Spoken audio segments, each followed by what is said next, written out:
วันนี้นะคะเมื่อเช้าเราไปตำบลเฝ้าไร่อำเภอเฝ้าไร่นะคะตอนนี้เราอยู่ตำบลบ้านเพออำเภอวิสัยค่ะก็ไปทั้งหมด3ตำบล2อำเภอด้วยกันนะคะยังคงไปต่อค่ะยังเหลืออีกหลายวันนะคะก็ฝากพี่น้องประชาชนรอคอยนะคะเราจะเดินทางไปทุกหมู่บ้านแน่นอนค่ะไปสื่อสารตรงค่ะว่าหากมอบความไว้วางใจเลือกพรรคเพื่อไทยบัตรสีเขียวเบอร์1บัตรสีชมพูเบอร์9พรรคเราจะส่งมอบนโยบายอะไรให้กับพี่น้องประชาชนบ้างพรรคเราจะมีแคนดิเดตนายกรัฐมนตรีที่เสนอตัว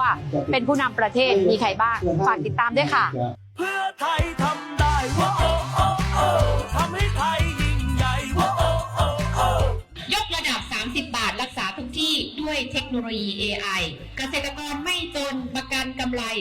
30%ทุกสินค้าการผลิตเพื่